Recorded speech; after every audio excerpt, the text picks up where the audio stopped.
नमस्कार आपण मानकु आम चैनल ले बहुत बहुत स्वागत।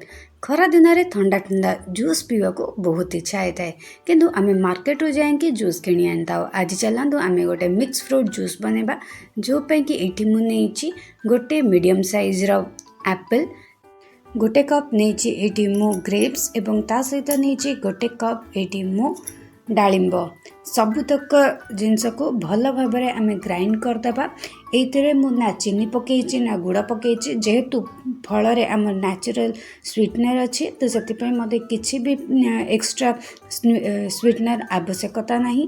तो से किसी भी पकईनी आपड़ चाहिए पकई पारे कि अवॉइड करेंगे पकईवाई कि तापर एमती आपण पाखे जदि बड़ जाली अच्छी छाणीवाई ताले छाणी पारे। मो पाखे नाला मो पाखे छोटे थिला से मुझा को भल भाव छाणी नौची।